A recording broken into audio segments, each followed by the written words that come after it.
Assalamu alaikum, chers consommatrices et chers consommateurs. Nous sommes tous des consommateurs par définition. Nous faisons donc sur jotaay espace consommateur fi ci chaîne Africa 7 ak CNM. Nous si faisons dalal tay sunu premier numéro ci chaîne bi ku ñu wax monsieur Amadou Diallo di expert financier. Ak monsieur Abdoulaye Ndiaye di expert en sécurité sanitaire ak des aliments ak ku ñu wax Amadou Diano mi nga xamantene dafa expert la ci développement hydraulique et développement rural ñom nak dinañ fassiyene waxtaan li nga xamantene mu jëm ci consommateur ci secteur yépp nak ci domaine yépp nak parce que bu ñuy wax consommateur ni dañ fakk né c'est la consommation seulement. Or, consommateur dafa am trois types de consommateurs. Dafa am consommateur bi nga xamantene amna accès li ñuy wax accès amna ko jot na ci lépp amna li ñuy wax njëg gi pour mëna jënd lépp mais amna benen consommateur bi nga xamantene mom ak accès amna ko mais njëg gi matalewu ko amna consommateur bo xamné am jotul bay am njëg gi kon yoy yëpp dinañ fexé sur le plan économique parce que lolu buñ koy wax moy le pouvoir d'achat du consommateur ñu wax fa li ñu wax le juste prix du consommateur kon lolu dafa am solo ci walum économie parce que buñ wax consommateur deug moy ki mënal bopam nga xamné lépp luñ ko mënta jox rek mu mën ko jënd ci jënd bu muccu ayib té lolu mo tax réew dox lolu mo tax économie dox parce que économie mënuñ ko wax sans consommation du lek ak nan rek service yaangi fi loi ak règlement yi nga xamantene dafa depp ak ñom mu jaaru yoon ba nga xamantene lepp li nga xamantene da fay yaxanal sen poste te kañ bañ ko xëcc mu ñew non ci lu xamne teggul ci yoon loolu yëpp dafa am solo kon fassiyene nañ ko ci waxtaan ci émission bi ak ay expert sama premier expert bi may ki dama koy baye mu nuyo joxe profilam muy Amadou Diallo. Merci d'être venu. So maa ngi lay nuyu di la gërëm di la sant bu baax. Di rafetlu ci invitation bi. Di leen ñaanal yàlla na bërëb bi nekk bërëb bu liggéeykaay bu tawfeex. ngeen am ci njëriñ. yéen ak seen njaboot ak réew mi aussi Sénégal am ci njëriñ. di nuyu sama co-débatteurs yi ñoo xam ne invité na leen fii ay experts lañu. ci ay domaines yu am solo. xam naa amaana dinañ ci jàng lu bëri ci émission bi man nag maa ngi je suis financier formation finance laa def banque d'investissement nekk actuellement conseiller de l'administrateur général du FONGIP waaw bokk si ñu tabb kër googu wala nu ñuy fexe daal ba dimbale les PME ñu mën a am financement ñu développer leen parce que je pense que am na lien entre entreprise ak consommation soo dëggee consommation dafa am ñuy defar les biens et services ñu koy produire donc mu nekk ay entreprise yu ndaw parce que réew mi pratiquement entreprise yu mag yi bëréewuñu yu ndaw yi ñoo ëpp solo te amuñu financement am jafe-jafe yu bare donc à l'époque ma nekkoon conseil technique président Macky Sall ñi xalaat ci teg FONGIP fa laa nekk donc nekkoon directeur des risques directeur des opérations yoroon communication ak innovation donc tey maa ngi nekk conseiller du DG di la gërëm di la sant bu baax je crois am nga beneen profil tamit waaw xam nga puisque dañ doon di wax waxu technique loolu moo tax bëgguma ci woon dugg trop mais puisque yaa ngi may relancer donc je suis aussi président du parti Travail sénégalais suñu mbébét daal mooy nu nuy mobiliser sénégalais yi ñi waxtaan waxu liggéey parce que ñun dañu gëm que le réew pour mu avancer il faut que ñi jaar ci liggéey mooy vraiment fondement pour tabax réew mi tabax Afrique d'une manière générale parce que suñu analyse yu ñu def loolu mooy lu sooxee ci suñu dëkk yi manque d'emploi bi les stratégies yu ñu war a teg pour nit ñi am liggéey yan filière yan et cetera donc pour ñun vraiment centralité débat public bi dafa war a nekk ci loolu ñu xalaat fexe nit ñi nu ñuy liggéeyee donc suñu liggéeyee rek avec efficacité ñu productive gëm naa ni dinañu développer réew mi dinañ développer Afrique parce que tubaab yi ci indicateur yooyu lañ ñu rawee man amoon naa chance 2012 ma defoon formation 15 jours en Corée du Sud ñu formé ñu ñun 15 Sénégalais lañ tànnoon ci gouvernement Macky Sall ñu dem ñu formé ñu sur Corée du Sud nga xam 1960 Sénégal moo ko rawoon nit ñi dañu doon di rang pour am ndox effectivement amuñoon lekk ci guerre lañ jóge woon ñooñu tey ñoo raw Sénégal nekk ci dëkk yu gën a développé ci àdduna bi donc nunu fexee ba yegg ci loolu soo xoolee lu ñu gënoon marqué mooy liggéey bi dañ lay wonal ay photo nit ñi nun doon di liggéey 24 heures sur 24 ba tabax seen réew donc loolu moo tax ñun dañ gëm vraiment il faut ñu woowaat nit ñi ci loolu pour ñu mën a avancer jërëjëf merci beaucoup kon nañu sëñ Amadou yow quel est votre profil voilà maa ngi lay sant di la gërëm di nuyu monsieur Diallo ak monsieur Ndiaye ñu ngi fa toogal tey donc comme ni nga ko waxee man maa ngi tudd Amadou Ndianor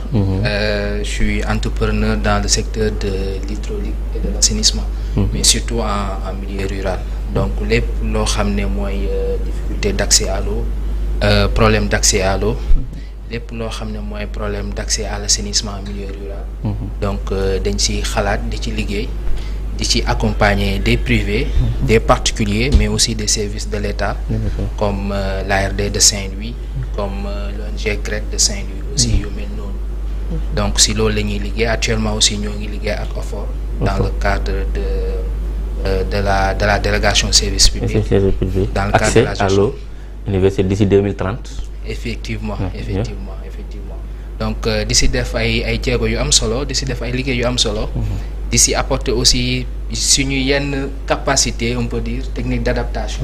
parce que ak yenn problème yoo xam ne le monde rural da koy jànkoonte donc si loolu lañ doon xalaat donc si loolu la ñuy yëngu si loolu la ñuy liggéey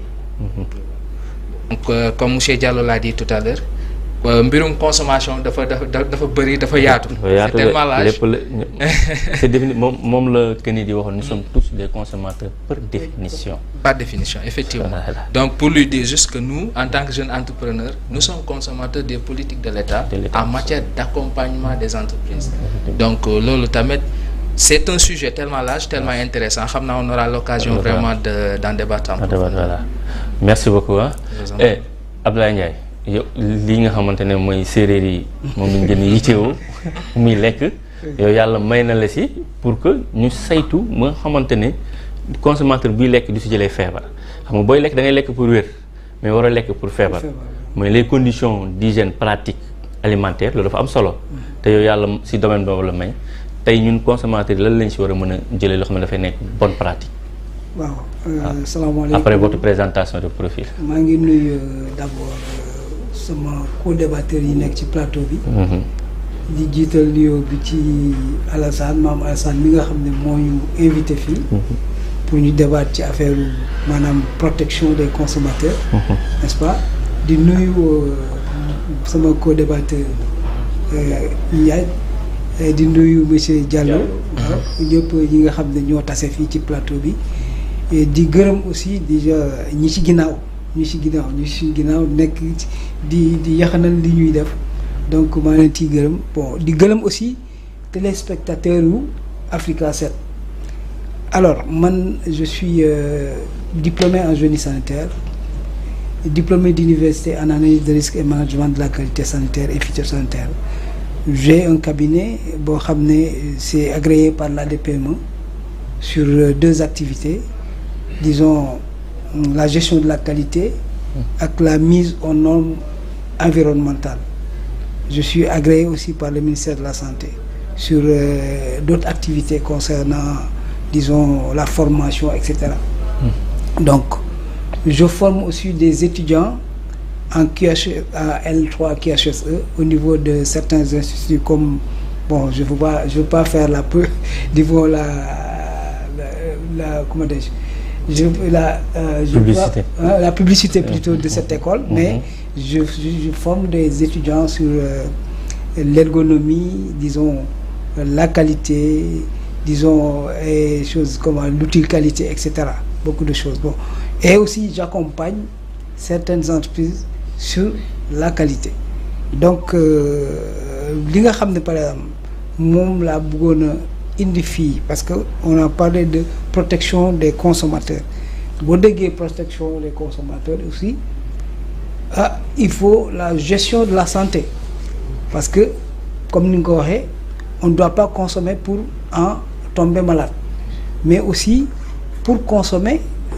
il faut qu'il y ait par exemple une production, n'est-ce pas? Il faut qu'il y ait par exemple une production pour aller à la consommation, ce qu'on appelle de la fourche à la fourchette. Donc loolu dafa am lu mu war a àndal lu bëri loo xam ne population war nañ ko mën a xam. D'ailleurs les acteurs yi nga xam ne ñu ngi ci biir. ñooñu aussi war nañ ko xam mu di par exemple beaucoup de bonnes pratiques yoo xam ne ñoo ëlëm ce qui c'est la sécurité sanitaire des aliments. Peut-être que bon ci biir waxtaan bi. Alors xam naa ne xëy na on n'aura pas le temps de tout débattre. Mais quand même diñ ci xaw a sànni tuuti daal. waaw maa ngi lay gërëm di leen sant aussi. Voilà tey tamit suñu émission bi dafa tombel tey ñuy lancer une nouvelle politique publique référentielle vision 2050 bi nga xamante ne léegi mën nañu wax léegi plan Sénégal émergent léegi suulu na beneen plan bu bees mooy ñëw loo xamante ne ñun dañ ko war a c'est à consommer parce que si loolu la ñu war a tënku pour mën a économiquement doxal économiquement pour mën a protéger le pouvoir d'achat du consommateur. Tey jii à part tey lan lañ mën a wax en tant que financier par rapport ak modèle économique bi war a accompagner consommateurs yi ba nga xamante ne face au thème la protection du consommateur face aux enjeux économiques et climatiques. C'est vrai wax nga dëgg nguur bu bees bi tey lañ nekk di lancer seen référentiel bu ñu tuddee agenda de transformation du systémique 2024-2050. Donc oui xam nga jot nañ ci waxoon tuuti puisque bon suivi ñu yëpp c'est en cours pareegul jotaguñu ci document bi pour gën ci dugg mais ci li ma ci jot a for tuuti mooy dañu insister torop ci wàllum souveraineté. Donc sooy wax souveraineté vraiment c'est lu baax la pour consommateur bi. c'est maanaam lépp lu ñuy consommer au niveau local fii nii au niveau national mu doon loo xam ne sénégalais yi sax ñoo ko defar ci seen bopp. parce que xam nga tey soo xoolee Sénégal suñu économie dañu am une balance commerciale déficitaire. Structurellement déficitaire. Depuis des années. soo jàngee école chaque fois ñëpp jaar nañ ci. balance commerciale déficitaire et cetera donc loolu mooy wane que lu ñuy importer ci biens et services c'est extraordinaire. Juste sur les produits alimentaires lu ñuy lekk on est à 1070 milliards d'importation de produits. Que mu nekk ceeb mu nekk lait mu nekk viande mu nekk lu nekk donc loolu moo sooxal suñu économie moo tax ñi am problème donc at yu fi jàll yëpp on a une politique libérale boo xam ne dañu newoon ci ay politique des grands travaux maanaam dañuy jël ay financement extérieur ñi andi ko def des grands projets baax na amaana dina ubbi dëkk bi dina ubbi accessibilité bi mais je pense que à partir de maintenant il y a un basculement bu ñu bëgg a def mooy aller vers vraiment une économie productive une économie souveraine nga xam lépp lu ñuy lekk lu ñuy defar mu nekk ay sénégalais ñoo ko def mu am un secteur privé fort donc loolu point bu ma marqué la ci présentation bi. Deuxième point bu ma attiré sama attention mooy la gouvernance parce que ñoom dañu jàpp que pour que mbir mi dem la gouvernance est au cœur de leur politique publique. Donc vraiment pour bu ñu guddal trop daal ni ngi xaar document bi ñu jot ko ñu gën ci sëgg mais gëm naa ni su nekkee dañu bëgg consommateurs yi gis ci seen bopp sénégalais yi gis ci seen bopp moom économie bu performante il faut que ñi effectivement ñi changer nu ñu doon di def ñi fexe ñi am une économie de production que dans tous les secteurs ñi am une souveraineté alimentaire industriel lépp daal ñi fexe secteur privé Sénégal mu porté ko avec une bonne gouvernance, sachant qu'il y a des secteurs de base aussi wax nañ ci mooy l'éducation, la réforme sur l'éducation nationale, sur la santé, yooyu yëpp je pense que dinañ ci dellusiwaat pour xam vraiment nu ñuy fexe ñu am une économie résiliente, des consommateurs protégés vraiment sur les produits, la qualité de ce qu'on fait, etc. Sur la santé, il y a des enjeux d'alimentation. Moi, je pense qu'il faut ñu waxtaan ci lu bare.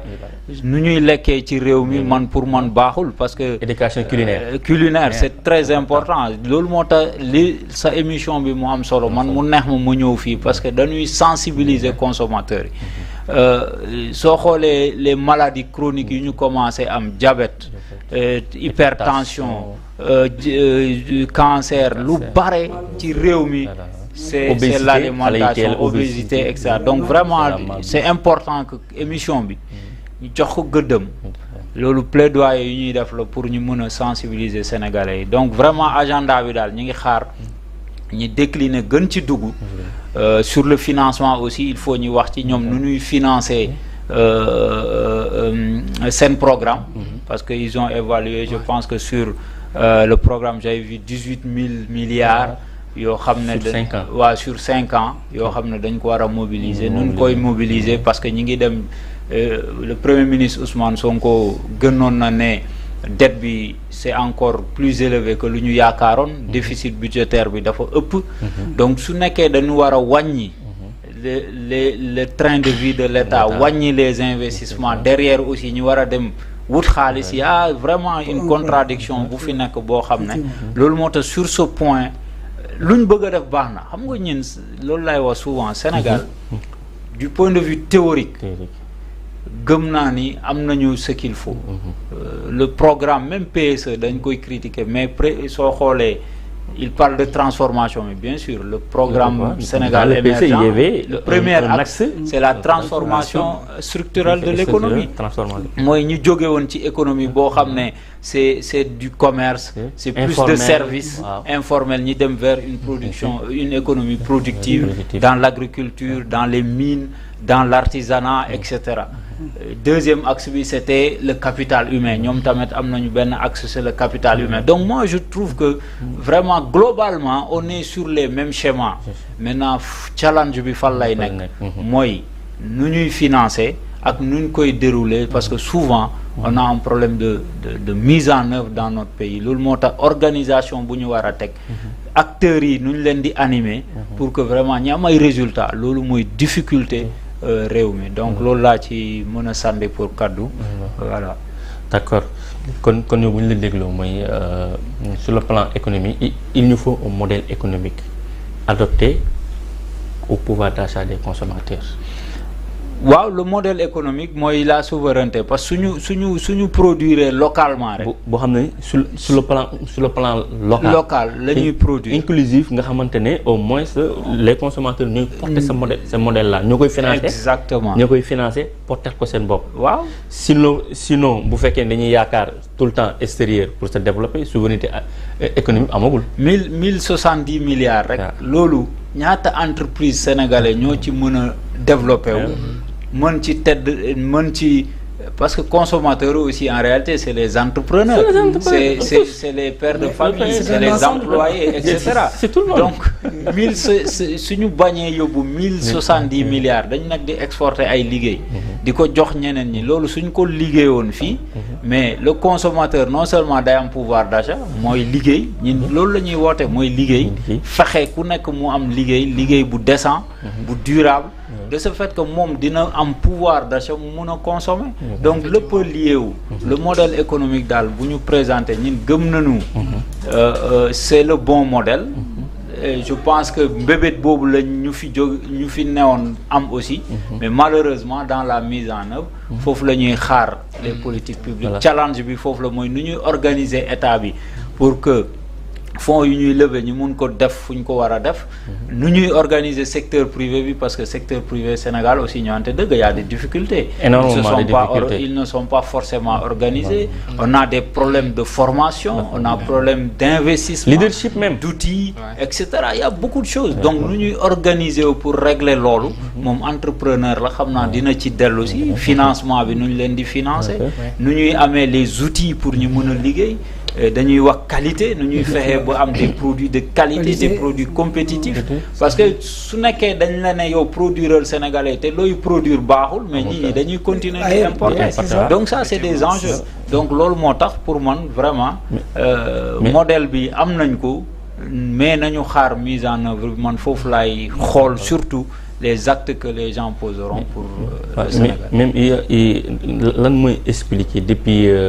2019 2019 bi fi crise Covid bi ñëwee crise alimentaire bi ñëwee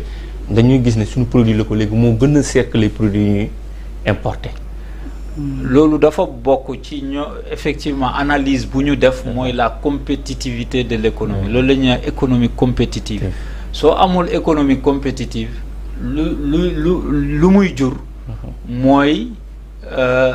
produit booy def fii mooy gën a cher produit buy ñëw lu tax parce que courant bi déjà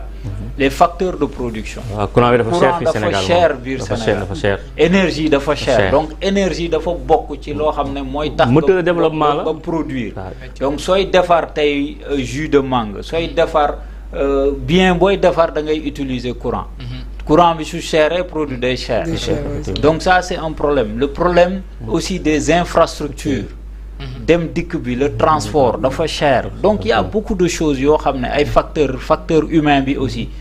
pour nga am la main-d'œuvre qualifiée pour def un produit de qualité c'est difficile donc il y a beaucoup de contraintes financement dafa cher par exemple tey soo demoon soo demoon ñi financer la les taux sont autour de 10% mais xam nga ku dem ñi lebal la ci 10%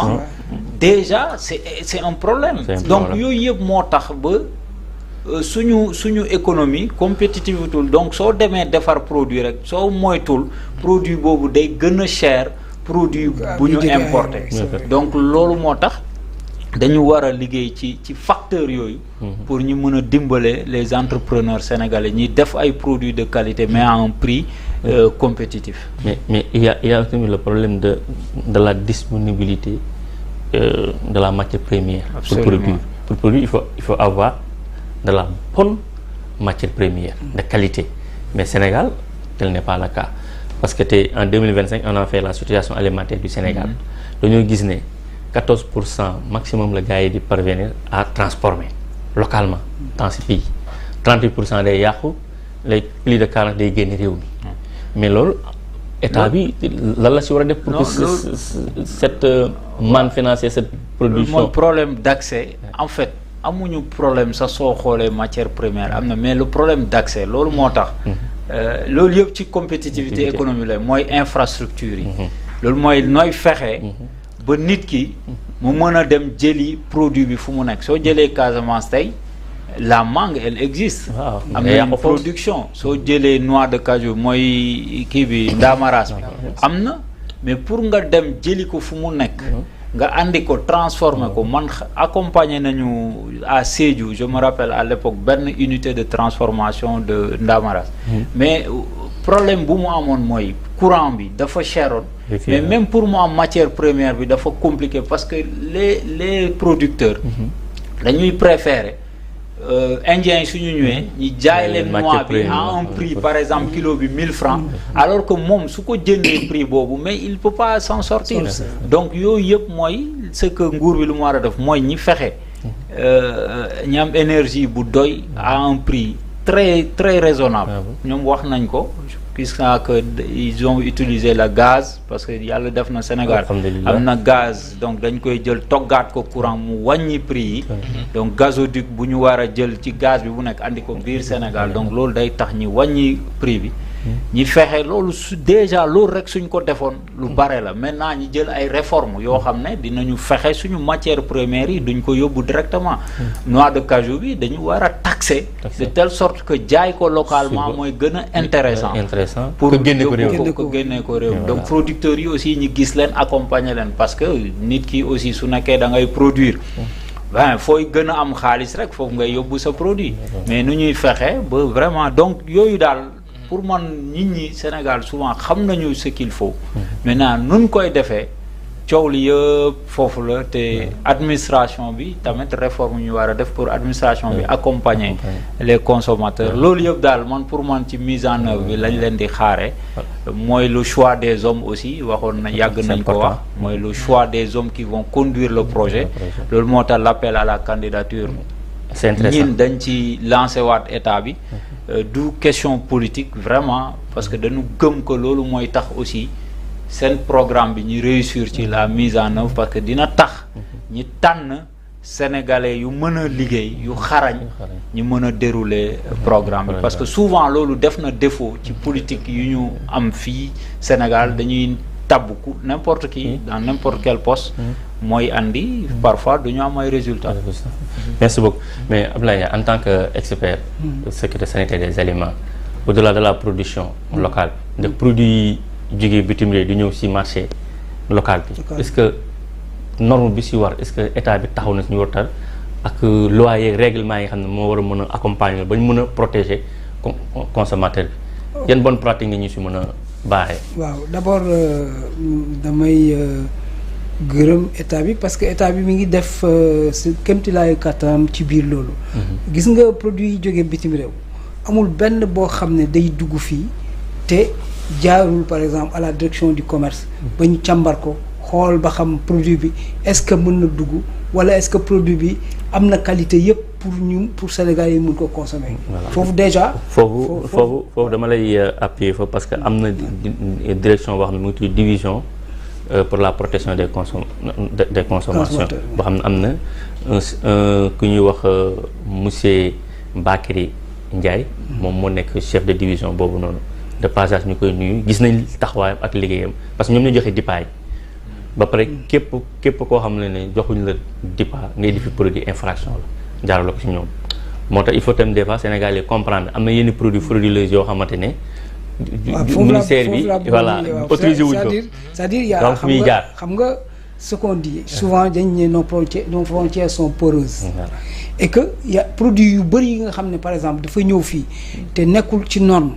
ci frontière bi lay jaar te peut-être ça a échappé le contrôle par exemple de nos forces de l'ordre wala des responsables qui sont au niveau des frontières que ça soit plutôt terrestre sax laay wax quoi parce que bu dee frontière aérienne c'est bien contrôlé bu dee frontière maritime c'est bien contrôlé donc frontière terrestre bi la yenn produit di mën a jaar ñëw par exemple nuire à la santé peut-être des populations mais aussi comme li ma wax nii rek par exemple les Sénégalais mën nañu wóolu tous les produits qui sont en train de consommer tout produit qui est dans un magasin pratiquement et a été contrôlé par les services étatiques ñi nga xam ne ñoom ñoo yelloo loolu donc comme li nga wax ne am na ca quand même yoo xam ne day échappé mooy yiy jaar par exemple par les frontières poreuses ak yooyu quoi mais aussi je parle par exemple de l'agence par exemple de l'agence de la sécurité sanitaire des aliments yi nga xam ne peut-être état bi war na créer je crois que nekkoon na ci projet le nouvel état la ñoom boole woon nañ ci une partie je ne sais pas quelle partie encore mais ils ont programmé une agence de sécurité sanitaire boo xam ne peut-être ça va régler tous ces problèmes là quoi pratiquement donc lu weesu par exemple les services étatiques qui sont là qui gèrent par exemple la sécurité sanitaire des aliments je pense que à part par exemple les problèmes disons climatiques qu'on a parce que on dit que peut-être avec le problème des problèmes disons climatiques je pense que on a une diminution de culture et quand on a une diminution de culture n'est-ce pas on ne peut pas avoir de production ni penser à une consommation. Donc ce qui est sûr, bon, au niveau de ce point-là, je voulais quand même apporter un éclairci sur ça, parce que bien que par exemple nos cultures sont là, nos cultivateurs sont là, les acteurs qui sont dans la récolte sont là. bëgg na dugg ci olof bi mu baax. waaw donc parce que ni ñuy déglu moo tax. waaw donc li ma bëgg a wax mooy li ñuy wax par exemple de la fourche à la fourchette boo xamee ne par exemple ñu ngi béy dafa am li ñuy wax bonne pratique de culture boo jógee ci bonne pratique de culture nga wax bonne pratique de récolte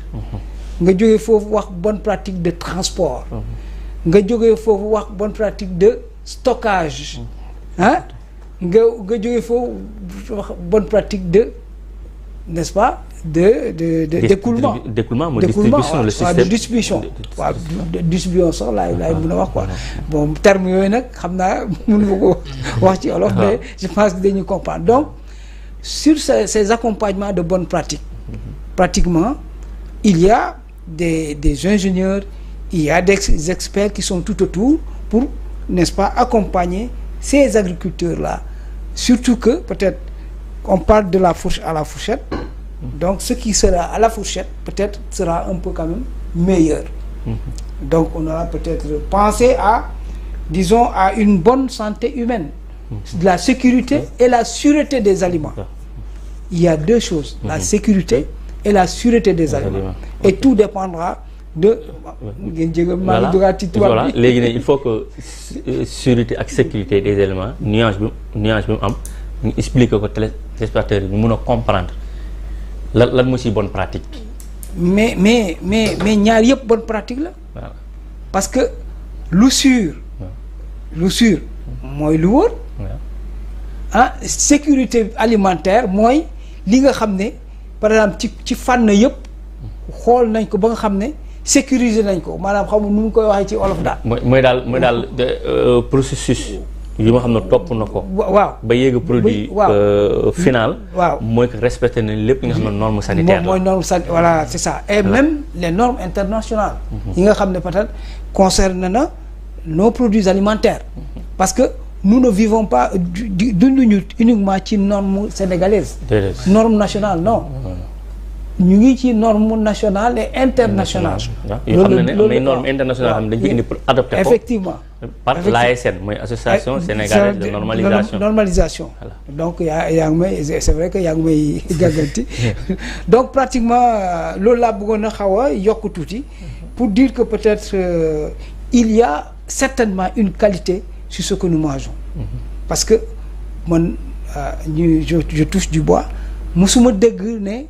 par exemple après une récolte après un écoulement de produits dans le marché que peut-être am na une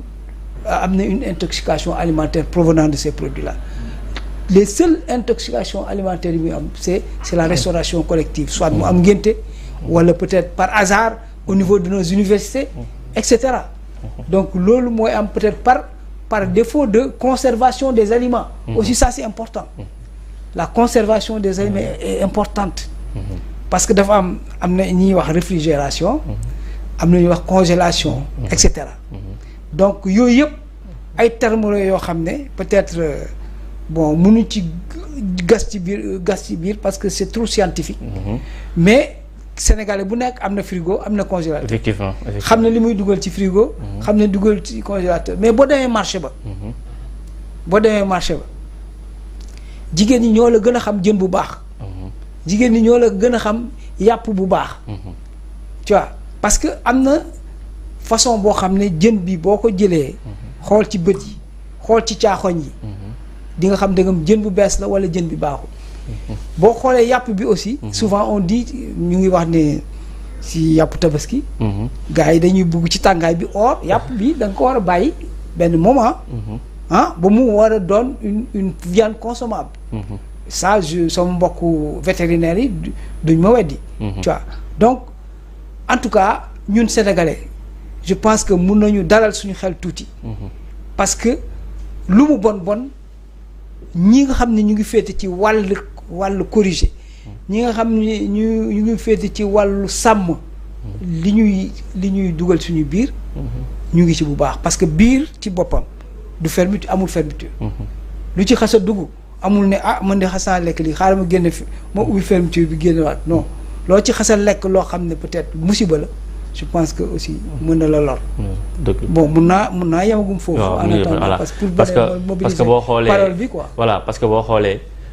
suñu service yooyu muy service d'hygiène ak ministère du commerce nga xam ne ñoom lañ dénk tout ce qui est contrôle qualité. amuñu les moyens de leur mission. loolu dafa doon loo xam ne ñu dañ koy yàgg a dénoncer dañ koy yàgg a joytu parce que ñooñu nga xam ne ñoo ñu war a sàmm ñun consommateur amuñu moyens yu ñu sàmmee kon il faut que avec. Nouvelle référentiel bi nag ñu tenir compte bu baax a baax ci loolu bu ñu bëggee am ay consommateurs yi yu wér yu nekk en bonne santé fu muy ñëwee nag yow en tant que ñu dugg ci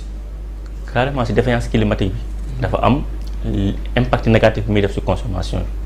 tey boo ñu doon expliquer lan nga ñu ci mën a expliquer. oui effectivement boo xoolee tey jamono jii nii. Le monde fait face à des difficultés yoo xam ne sont liées au changement climatique. Et changement climatique yooyu noonu sont principalement liés à l'activité humaine. maanaam nit yi ñoo ko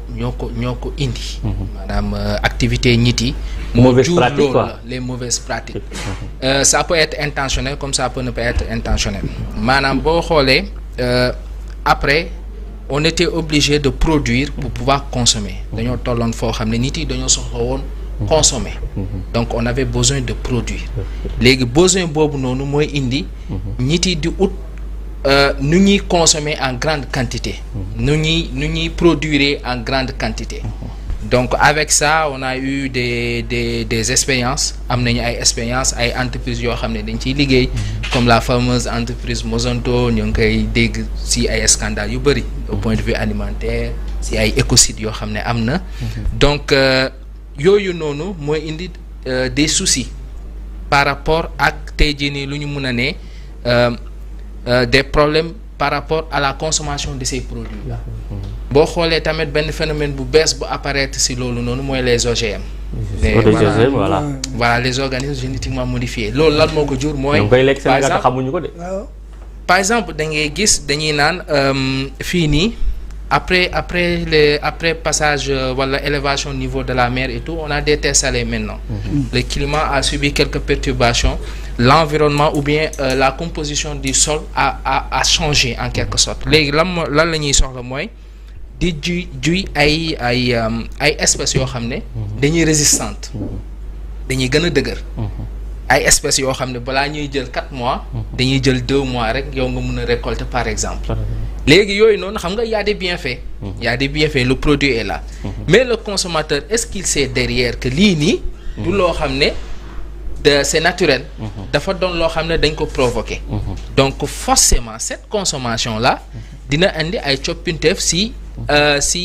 son métabolisme la consommation de ces choses va amener des trucs sur son métabolisme looloo tax nag il y a des aspects très importants monsieur Diallo waxoon na ko la réglementation et la législation c'est très important pour pouvoir assurer la protection du consommateur par rapport à l'utilisation de ces choses-là. Il faut aussi des points de contrôle. Ces points de contrôle-là doivent être outillés davantage. La formation doit être plus accrue par rapport à l'utilisation de ces produits-là. Oui. Allez-y. Voilà, donc je voulais aussi rebondir par rapport à tout cela, c'est par rapport au rôle de la jeunesse par rapport à tout cela. Voilà, comme vous allez nous profiter de parler de notre association Sensat. Ah oui, oui, voilà. Donc Sensat, comme vous avez dit, c'est une initiative, l'initiative Jeunesse Sensat, c'est une initiative de la Sensat, qui est une organisation de la sous-région, qui regroupe à peu près 18 pays de la sous-région. Donc qui œuvre sur les questions de la sensibilisation, de la formation si lépp loo xam ne mooy changement climatique nu ñuy defee ba di gën a éduquer nit yi di leen gën a sensibiliser si loolu noonu ñuy xam lu leen di xaar par rapport ak loolu yëpp ak seen rôle la moo war a nekk seen rôle ci ëllëg parce que dëgg la changement climatique booy xool ñun luñ ci def amaana bëriwul waaw ñun ñu ci def en tant que pays africain ou bien en tant que pays du tiers-monde ou en voie de développement lu ñu ci def amaana bëriwul par contre solution yi tamit war na jóge ci ñun ñi parce que bu ñu demee ba ñu ne ñu dañuy arrêter utilisation énergie fossile alors que ñun ñoo ngi soogay jot ci énergie fossile léegi quelles sont les alternatives à tout cela naka la ñu war a def pour que ñun ñi xam ne que ni ñoo ngi jéem a ma li ko waa ji doon wax ñoo ngi waaj a guux ci pétrole gi di nooyi ci gaz gi bu ñu nee loolu noonu moo ñu indil ay jafe-jafe ci suñu dund léegi ñun naka la ñu war a def pour remplacer opportunité yooyu noonu donc il y a des mécanismes qui sont là fonds vert mu ngi fi c'est des choses yoo xam ne c'est au niveau international gars yi di dajale ay koppar pour di ñu jàppale mais duñ bu ñu yem rek ci dem copte koppar yooyu noonu bu ñu amee koppar yooyu noonu lan lañ ciy def quelle est la technicité derrière pour vraiment que tout cet argent là ou bien toute cette manne financière là soit utile léegi nag foofu noonu la état bi di ñëw mun a jàppale la jeunesse à travers la formation à travers l'accompagnement de certains entrepreneurs léegi nag foofu aussi il y a des difficultés qu'on peut citer de tous bords par exemple entrepreneurs yi aussi on peut le dire qu'ils vont pas trop vers l'information am na yoo xam ne ñun c'est des mesures pour nous accompagner mais nous sommes pas au courant de ça waaw par contre aussi il y a certaines difficultés par exemple juste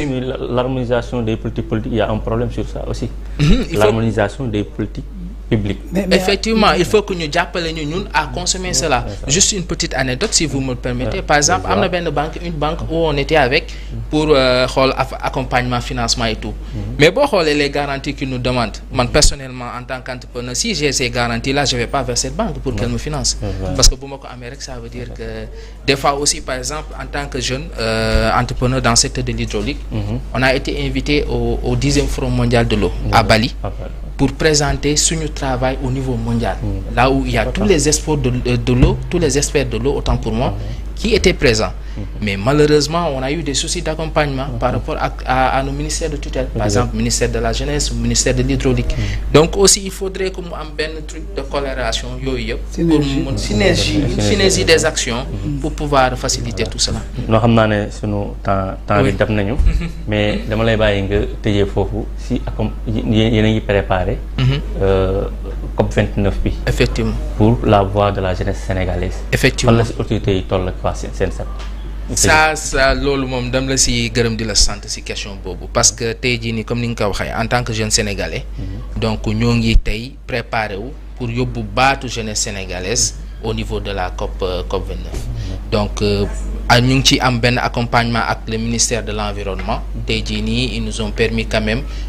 d'organiser un slide event lors de ces manifestations mais ñoo ngi xaar aussi suñu ministère de la jeunesse ak yeneen structures yi parce que en tant que jeune c'est très compliqué pour nous d'y aller par nos propres moyens donc il faudrait vraiment que aussi gars yi def ci ay jéego nous on y va pour représenter un peu la technicité sénégalaise ak mën-mënu jeunesse l'expertise sénégalaise de la jeunesse sénégalaise et puis je vous le dis duñu ay cuune ça se voit même si c'est pas nous il y a des porte-voix sénégalais yoo xam ne c'est des jeunes et qui sont tellement dynamiques dans ce qu'ils font c'est extraordinaire donc yooyu yëpp il faut ñu faciliter ko monde bi tamit xam ne que ni ñoo ngi fi et puis qu'on fait du bon travail merci beaucoup merci lan